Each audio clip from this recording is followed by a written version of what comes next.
just went from the myth of the return to nature and the way that that reinforces concepts of gender roles to how those roles can be subverted for reasons of power, and then to ways that we can kind of like start to shake that off. I want to like really like shake that off, because like so like divine masculine and feminine is like kind of the 101 intro course. Like I have dedicated my personal work to something you might have noticed about me once or twice, which is androgyny. So it's this thing that's like not masculine or feminine, and it's not a combination of the two. It's like there's this like whole other world out there that I'm really excited about, and I want to bring some of you guys there. So it's like those things that are outside of our normal experience of gender. And I'm using normal in this really thoughtful way, because normal is about things that feel real and commonplace and everyday, like as dependable as the chairs under our butts. And the gender binary is like that in our default culture. It became apparent to me during my last year of college that I needed to devote myself to non-binary gender. And I'm like still not totally sure how that happened, so like let's talk through it for a second, because I think the story helps. So I was working on a linguistics research project about phonetics and listener and self-perception of transgender and gender non-conforming speakers. I was a linguistics major who had sort of started to hear about gender. I was spending all this time on Tumblr, which is this microblog website, learning about the current dialogue, and reading all these rad papers about the tension between identity and desire and queer theory, and designing a study based on questions that my friends and research subjects, who were all the same people, were really excited about. And one day I turned all this around on myself. I remember I was sitting in my room on my bed on a sunny afternoon in October, and I asked myself, well, what about my gender? And I just felt this rupture. Like this chasm opened up in me, a yawning empty space that had been there, gnawing at me and waiting for me to find the magic password to open it up. And I've been falling down the rabbit hole of gender ever since. And it's an honor to share my experiences as a non-binary, transgender, trans-masculine person. Some trans folks are very binary, so like kind of just give some airspace to what is going on there. Like, in fact, it's kind of the normal storyline of being transgender. Something like, person who's assigned male at birth from her very first moments is obsessed with dolls and pink and ponies. Or person assigned female at birth loves trucks and baseball and refuses to wear dresses. Where I don't see folks whose gender identity aligns with their sex assigned at birth facing quite so much pressure, even. There's like a little extra policing there. And one of the challenges I faced in my transition is that those stories don't apply to me. I like dresses. I like wearing dresses. I liked them when I was 4, and I liked them when I was 14, and I still like them. However, I have put some space between myself and dresses as I've transitioned, and that's been really helpful with establishing my sense of identity. It's sort of like leaning side to side until you find the place where your weight is centered. Like, it's a process of figuring out how to be centered in myself. And lately, this is really cool, I've been feeling happy about my appearance and my sense of being in my body. And that's like really, really cool for me, because for most of my life, up until maybe a couple months ago, it was like looking at a stranger when I looked in the mirror.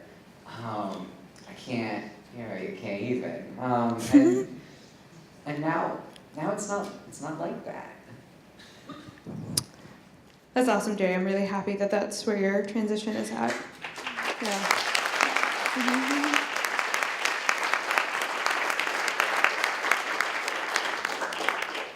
So the unfortunate reality is that we live in a world where it's very hard to be integrated and connected to one's authentic self. There are deeply embedded systems of oppression that exist all around us. Because of this, we have internalized these systems of oppression. While we may think of ourselves as compassionate and kind individuals, which ultimately I assume most of us here are regardless of this, it's important to acknowledge that the oppressor exists within us. With or without realizing it, there are times in your history where you have acted in ways that are sexist, racist, ableist, transphobic, etc. I would argue that we have all done things that uphold oppression at some point in our history. And in some ways, it's not really your fault that the oppressor exists within you. This society has programmed it into you. The solution to this is to become aware of that these biases exist within us, and that it's a daily practice to dismantle this implicit bias within ourselves. It has taken us a lifetime to create these implicit biases, and it will take us a lifetime to unpack them. So let me give an example of how implicit bias plays out in day-to-day life between men and women. So women generally use conversational styles that emphasize involvement, inclusiveness, intimacy, and group harmony. Men, on the other hand, have been socialized to handle group conversations as more prone to and are more prone to using interruptions, delaying responses, and disobeying turn-taking rules to control the interaction. That's usually fine when it's men speaking with other men. Everybody's basically using the same tactics.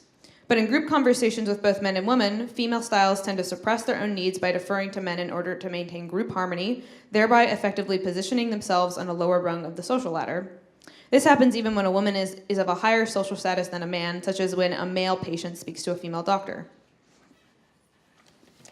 A study was done to see just how much talking time men and women get, and more importantly, how fairly they felt that time was divided.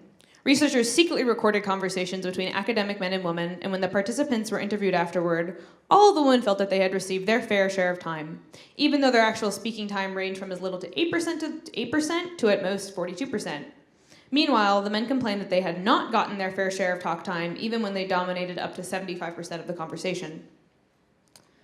So, I'm not immune to the implicit biases that come out of my privilege either.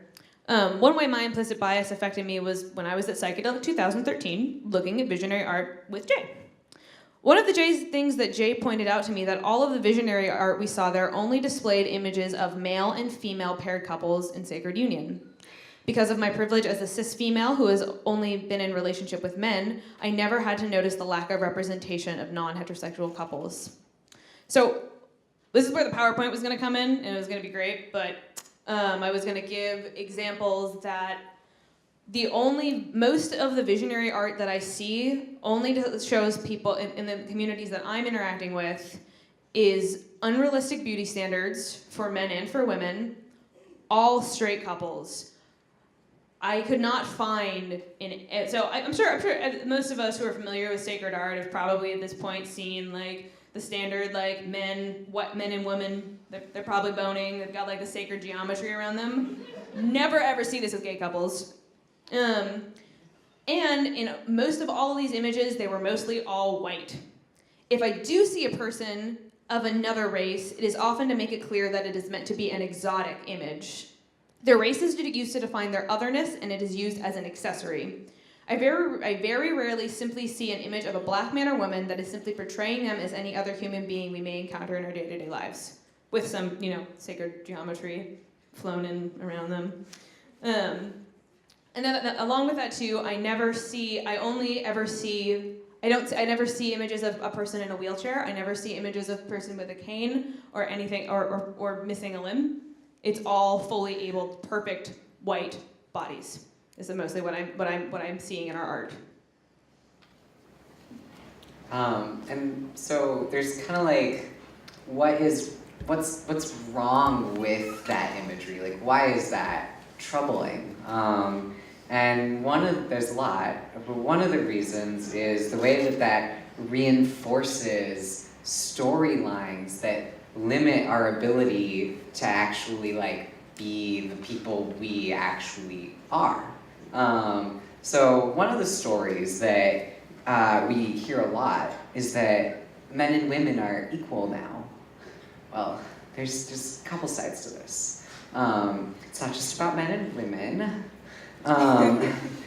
Yes, and also, yes, we've made huge, unbelievable, incredible progress in gender equality. But we still have a long way to go toward toppling sexism or any other socially constructed category. I want to acknowledge, as part of this discussion, that I am not a woman. And I am talking about sexism. That's really important. People who aren't women, and men in particular, need to talk about sexism. It's never the minority person, the oppressed person's responsibility, obligation, like, there's not a weight that they have to carry to educate those with more privilege. And the other side of that coin is that I'm not trying to represent someone else's point of view or experience by talking about sexism. There's a difference between saying that a cis male saying that they understand women and what they're going through and what they want. That's really different from cis men saying, hey, that joke's not funny. It's like really different experience, really different things to communicate. So it's like acknowledging and navigating these weird, trippy categories that reach into us without our awareness and consent, and they shape our behavior.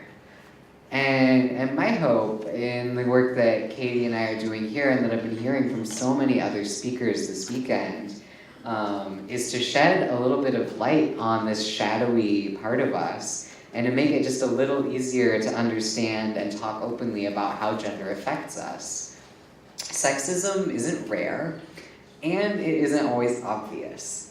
There's a term that does a lot to encapsulate this aspect of sexism, which is microaggression. So the classic, my eyes are up here line is a response to a microaggression. It's like these little tiny things that are like not explicit, these moments where one person makes another person less human, more of an object. There's a lot of sort of classic ones associated with race, maybe commenting on someone's like tightly curled hair can be a microaggression. And throughout our days, microaggressions add up.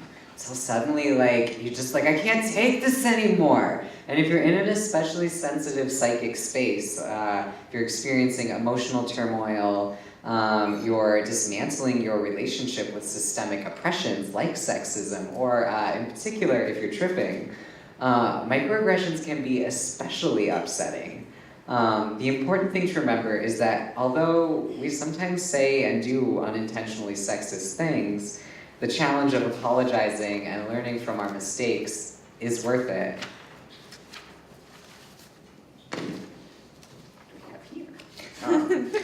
Pointing out sexism and other forms of oppression isn't meant to be hurtful. People with more privilege shouldn't feel guilty about it. I've seen that guilt become paralyzing and counterproductive.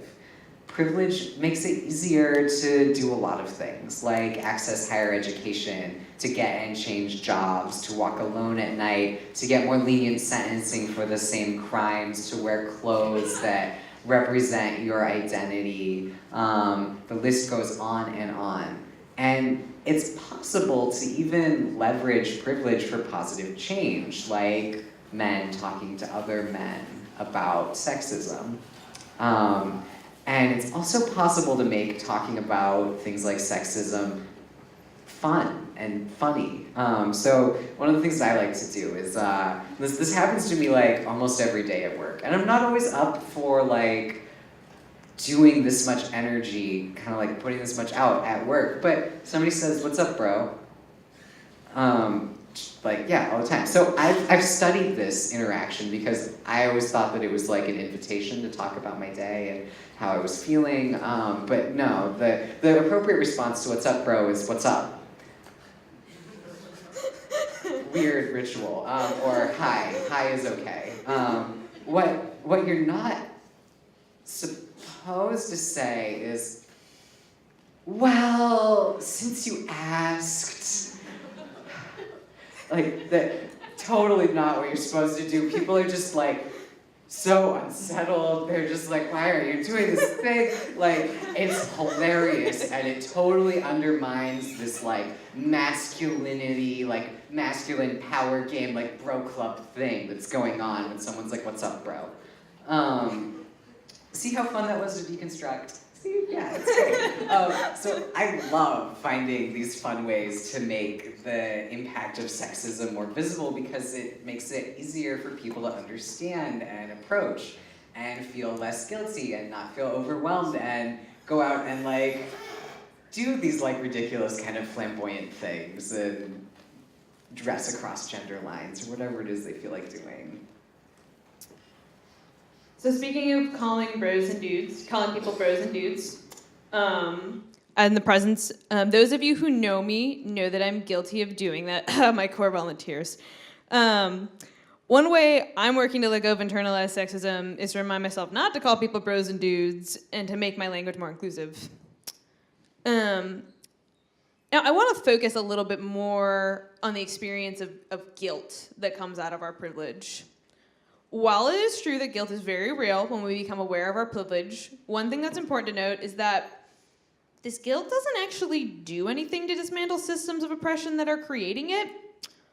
So, and I'm going to open up about some of my own guilt that comes up with privilege. So one thing I've realized in the process of this dismantling process is that I feel horribly guilty about the fact that I'm thankful that I was born white in this culture. I think the graphs that Terry showed earlier demonstrate why that is. I get so much privilege from my race, and even though it shouldn't matter, if you ask me if I would change to be black or any other race, I would pick to be white in this culture. I wish I lived in a world where I could say it didn't matter to me what race I was, but that's not where we're at this moment. Now, I could become paralyzed by this guilt. However, instead I choose to acknowledge it and move on to focusing on ways I can enact change.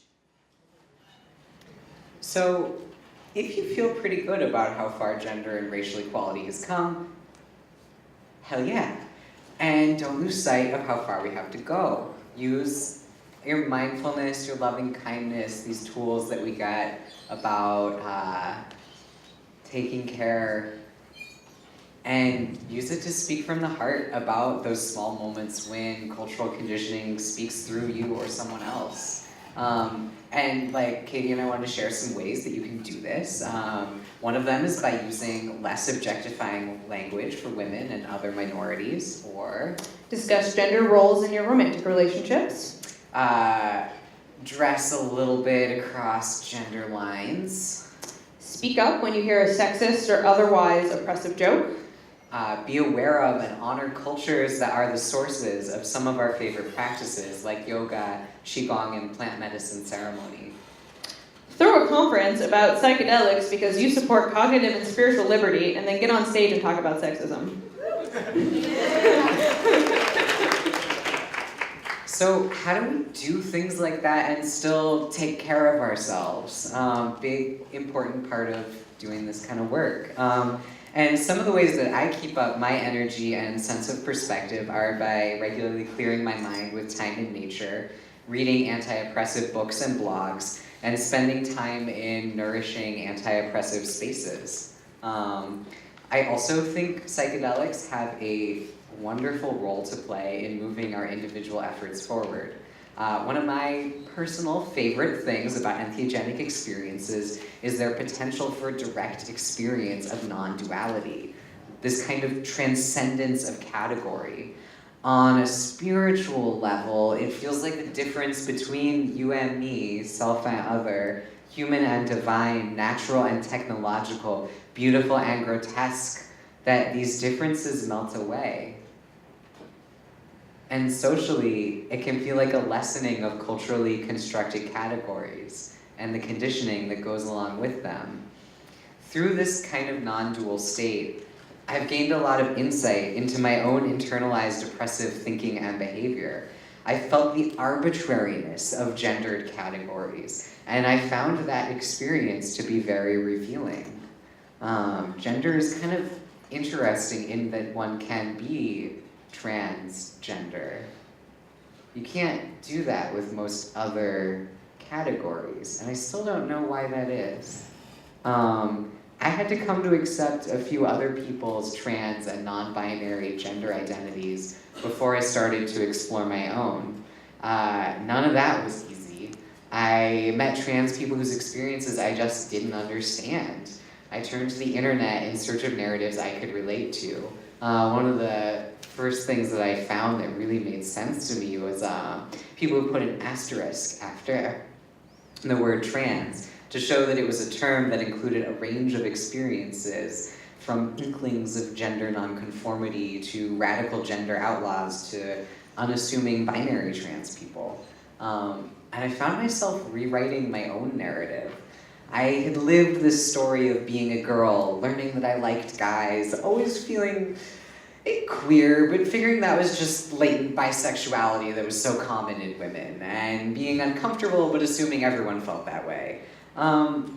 But through my journey of accepting and living a non-binary transgender life, I've started to pay attention to different details. I really wanted to be a boy when I was 10 to 13, and then I got my period, and it felt like this incomprehensible betrayal. I just had to admit defeat.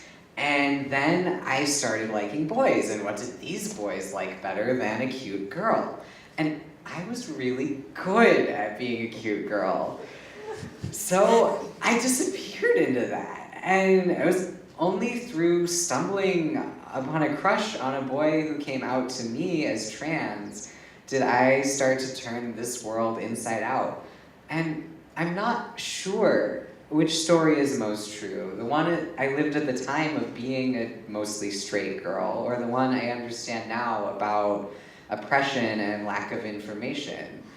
Both have led to me now to this blossoming of this astonishingly gorgeous expression of myself. And I don't know if I need to find the answer. Maybe both are true. Because I'm convinced that we all contain a multitude. Some days we want to wear pretty flowy things, or bright colors, or tight-fitting black shirts, or big heavy boots, or a comfy gray sweater, or all of those things at the same time. Some of these preferences might have to do with gender expression, and that changes from day to day or moment to moment. You never know what you might need in your bag. I know for me, it sure does. I have weeks or months of feeling very masculine, perhaps even certain that I need this or that gender-related surgery. And I also have long periods of feeling very gender neutral or associated with some otherwise gendered quality and really being jazzed with my body how it is that day. And I love using words like cute or fabulous for my gender, or really just going for something like compassionate. I want to embody that today. I don't know if that has a gender all the time. And these are some of the reasons why I like the pronoun they to refer to myself in settings where that's safe. As in, Jay loves to cook. They feed themselves well every day. Now, wait just a minute. You might be thinking, they is a plural pronoun. It can't refer to just one person. That's grammatically incorrect. Well, I'm sorry. But you're going to have to get used to it, because I and anyone else can prefer whatever pronouns suit them at the time. Besides, are you still trying to nail that increasingly dated who-whom distinction? Language change is a fact of language use.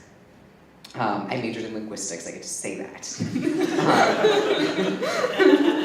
I've heard some other pretty dashing pronoun sets. For example, ze, here, hears, fe, fem, fair, slut, slur, slurs. Try it for a second. Finch is an amazing dancer. Fair movements have such grace and power. Faye is beautifully embodied. Hilarious, gorgeous, playful. Try practicing it sometime. A really great way to practice using pronouns you aren't familiar with is to sing a song you know as loud as you can, with the windows rolled down in your car, and replace all the pronouns in the song with the ones you're trying to learn. In the shower works too. So if someone expresses a pronoun preference that you're not comfortable with, what should you do? It depends on your relationship with that person. If it's not a good time to really have a talk, probably just roll with it and find a better time. If it is someone you're close to and it is a good time to talk, let them know, it's gonna take you a while, but you're gonna try really hard. And be willing to try really hard, because it's way harder to ask for the pronouns you want than it is to get used to using someone else's new pronouns.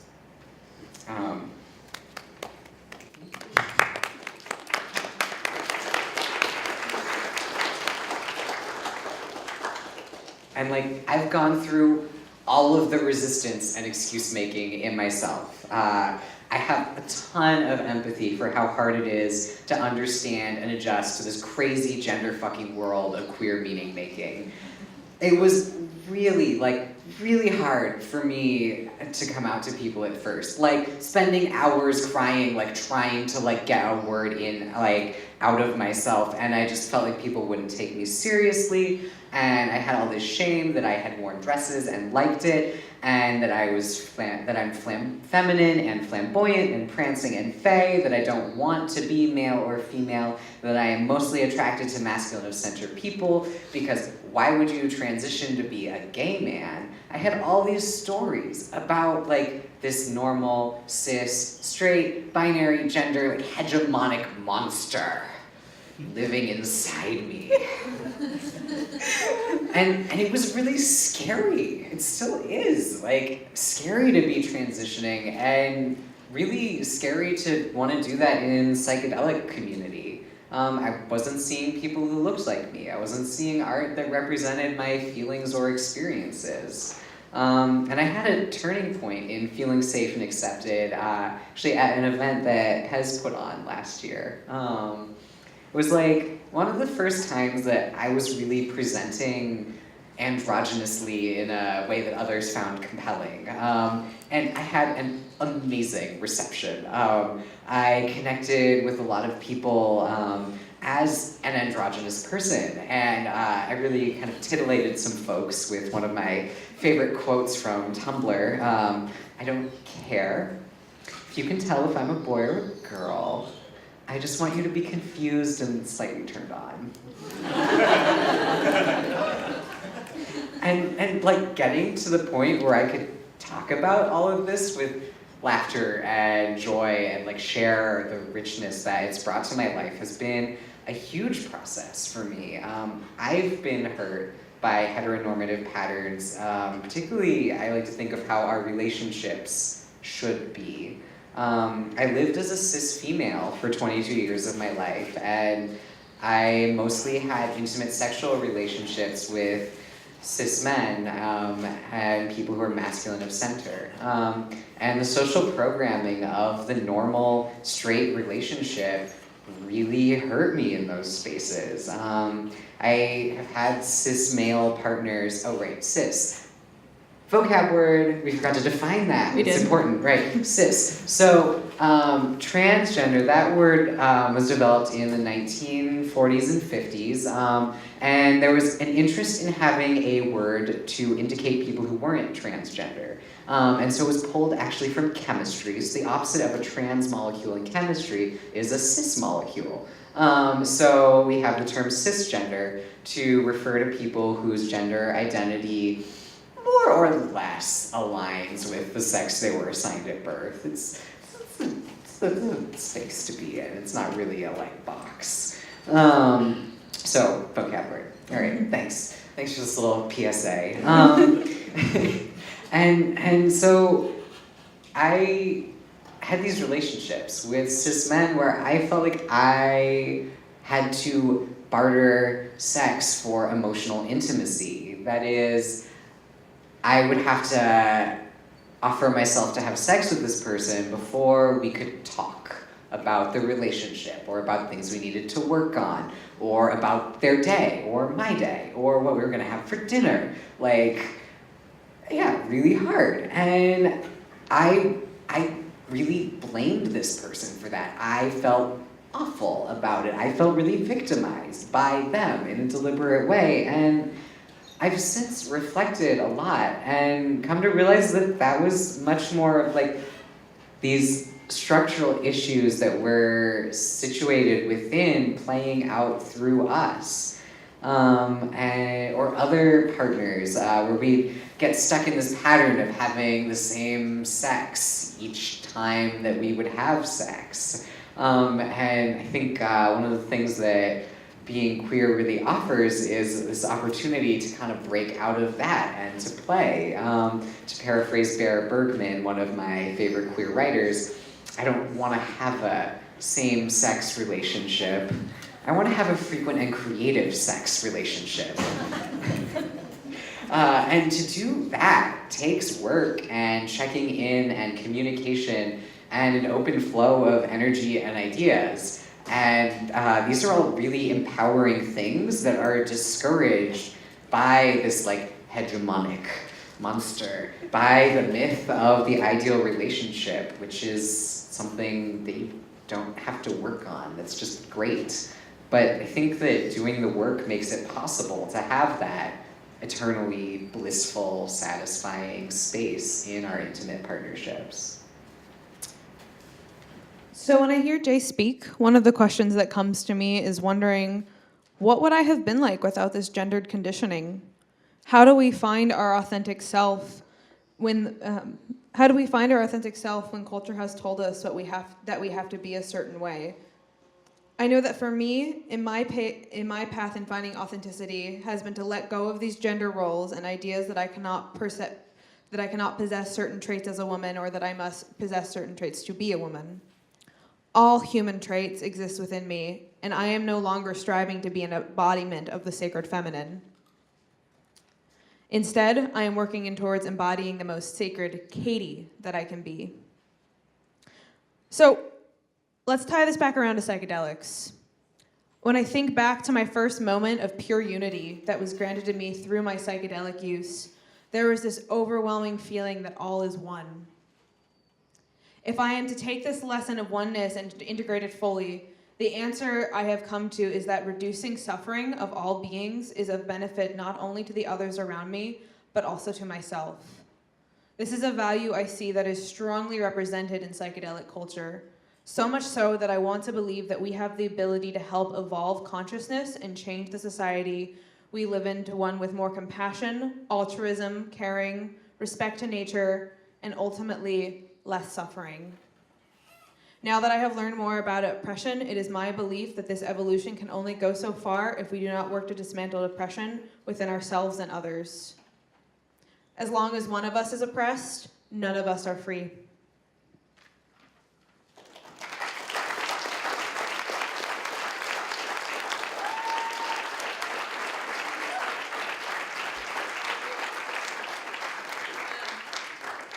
We're going to open up for questions. Where's the third mic? Do we put it there? Okay. Yeah, let's go with this person down here first.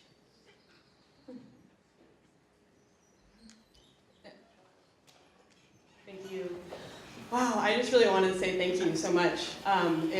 This feels like such an important conversation that I have had within myself for so long, not knowing even how to find the words to articulate it. And I think that for those who may not have that conversation within themselves during psychedelic experiences or anywhere in life, I just also want to follow what you guys were saying with the relevance to the psychedelic community, to any community, especially psychedelia, where my experiences have been of self-exploration. It just happens without even trying. And to take the space to articulate that in the community brings that to a level of community exploration and to co-create community.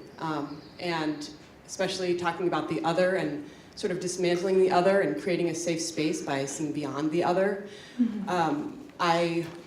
My question coming around to that is where you see the role of defining the other in the process of transcending the other, especially from a perspective, a non-binary perspective in one aspect of your life, and also, how you identify in that way as well. Okay, so I think what you're asking is what's the value of defining the other and how that relates to integrating that into psychedelic experiences and non-binary gender expression? Yes, it does. More so in the general sense of relating it to psychedelic communities, where this conversation might not be happening a lot, and so introducing that otherness, bringing that to unity. One of the things that I think of is kind of this idea of like knowing kind of where you end and everything else begins so that you can stand in the center of yourself and kind of like be comfortable with, say for me, like being a representative of a group of people that a lot of folks don't have a ton of experience with. So kind of I am, in a way, like a bit of an other. And that my comfort with being myself in that way is like kind of my key to doing that comfortably, is to like just know that like I'm doing me. Yeah, does that get at it? It felt a little like nebulous, so I'm trying to... Thank you. Yeah, it feels nebulous. Yes, it does. Thank you.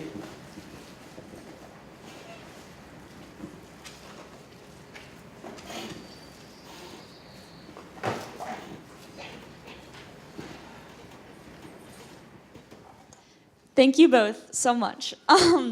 I don't necessarily have a question for both of you, but as you were talking about the concepts of the sacred masculine and the sacred feminine, I got really, really excited in my head about what is the sacred queer, and that not being something I've ever heard of before. And so I'm just really excited about that, and I'd love to hear some conversation and some thinking about the sacred queer. You have a talk on that, don't you? Yeah. So the first time I went to Burning Man, I was like walking around, being like, sacred masculine, sacred feminine. But what about divine androgyny? And I was just like, I want to give a talk about divine androgyny. Like, I like got this goal, this like fire under my ass. And then I met Pez, and I found out that he runs a lecture series at Burning Man, and I was like, you and me, we need to talk. This is important. And so I got to do that. And it's up on the Psychedelic Salon. You can listen to that podcast if you just search my name on Google. It's the first thing that comes up so Jay Starfox.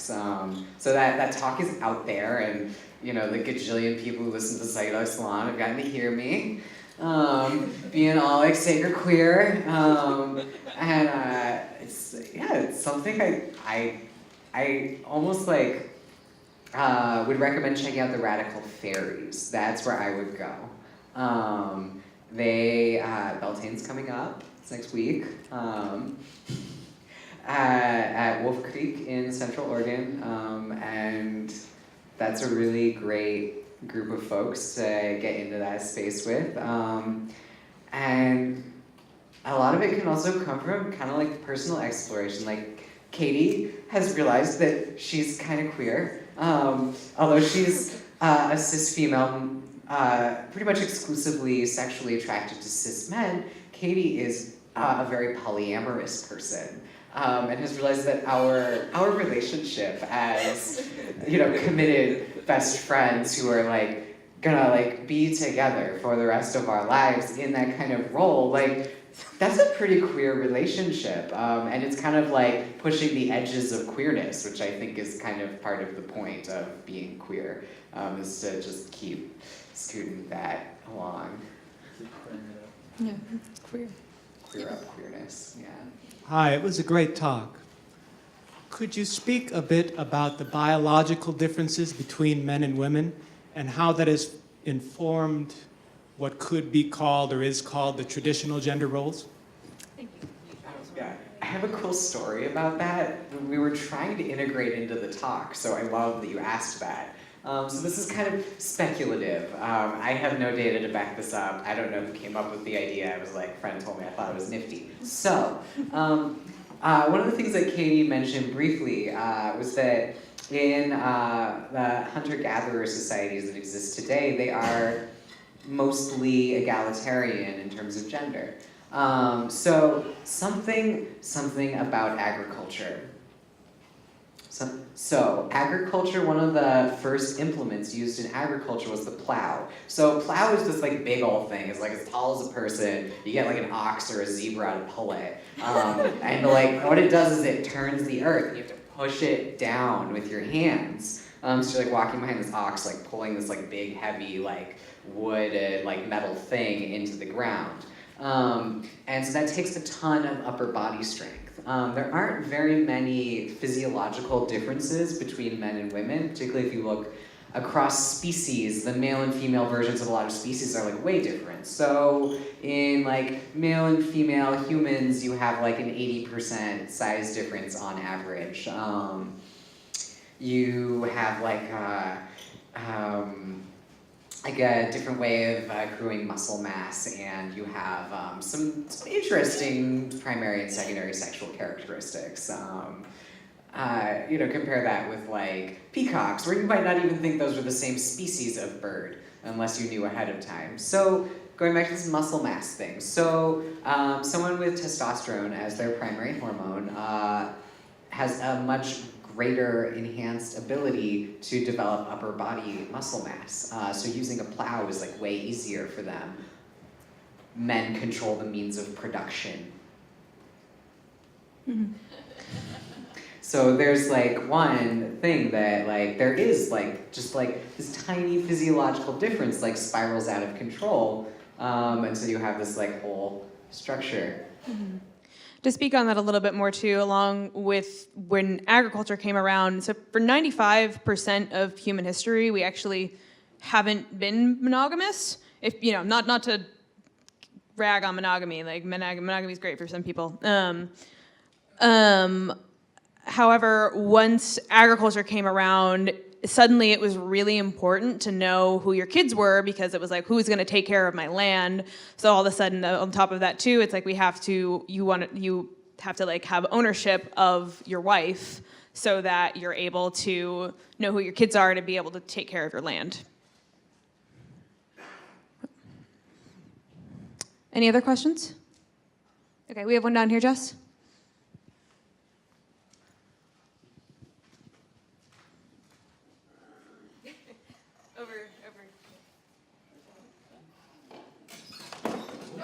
You got this. I just had a brain fart, so I need to think of how to reframe the question I was going to ask. But I'm really glad that you had this talk, and working with some radical people down in Portland has been really like churning like some thoughts around this topic.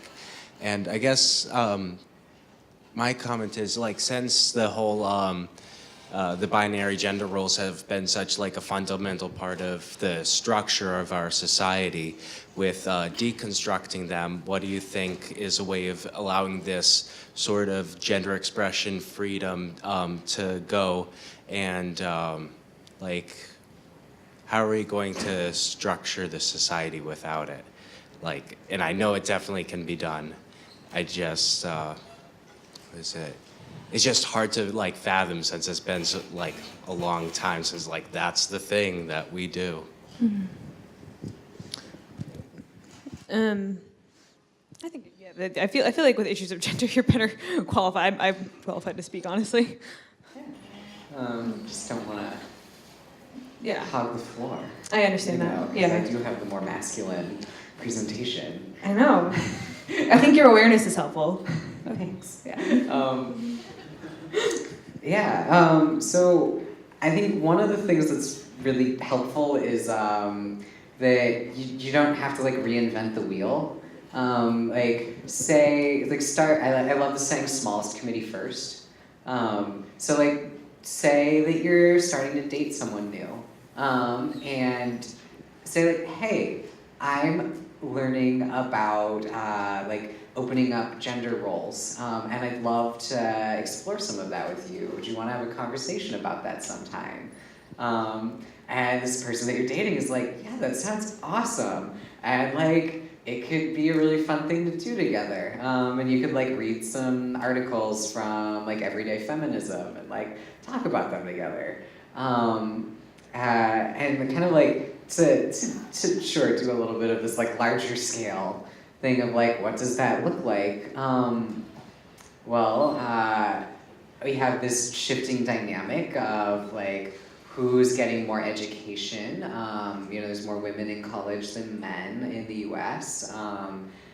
And what does that look like? There's a lot more, like, one of the things that happens to people in college a lot now is that they learn about systems of oppression, and that's probably a direct outgrowth of more people who have less privilege getting greater access to that space. So it sort of like feeds itself in a positive way. Another one is kind of like, the thing that's like a little bit difficult too is that people who have privilege kind of having to let that go. And like I felt that a lot in transitioning, letting go of cisgender privilege. Like that people see me and sometimes don't quite know how to categorize me, and that is not a comfortable experience always. And so I really feel like what letting go of privilege means. And so for like somebody who doesn't have that thrust upon them in quite the same way that I did, like to be able to like actually be a white cis male and be like a good anti-oppressive ally. It takes a ton of self-reflection, and it takes, like being quiet when you need to be quiet, and sometimes it can be really hard to tell, and a lot of like checking in, like this is like, oh, I don't know, I feel like I'm answering a lot of the questions, and so being really humble and letting those with less privilege kind of let you know when you're talking over them and when you're not. Does that address your question? Yeah, that helps. Yeah. Can I add to that too? One of the things that I wanted to address in the talk that didn't really have an opportunity is one of the things that I also hope is that this work will also help to bring a lot of healing to men. I think it's really awful that I have dated so many men and I've asked, well, when's the last time you've cried? And they tell me, oh, a few years ago. Like, sexism hurts everyone. And it's to all of our advantages to let go of that. I also imagine that we'll live in a world with less domestic violence and less sexual assault. It's a world we all hope for. Thank you so much. That's all we have time for. Yeah, thank you.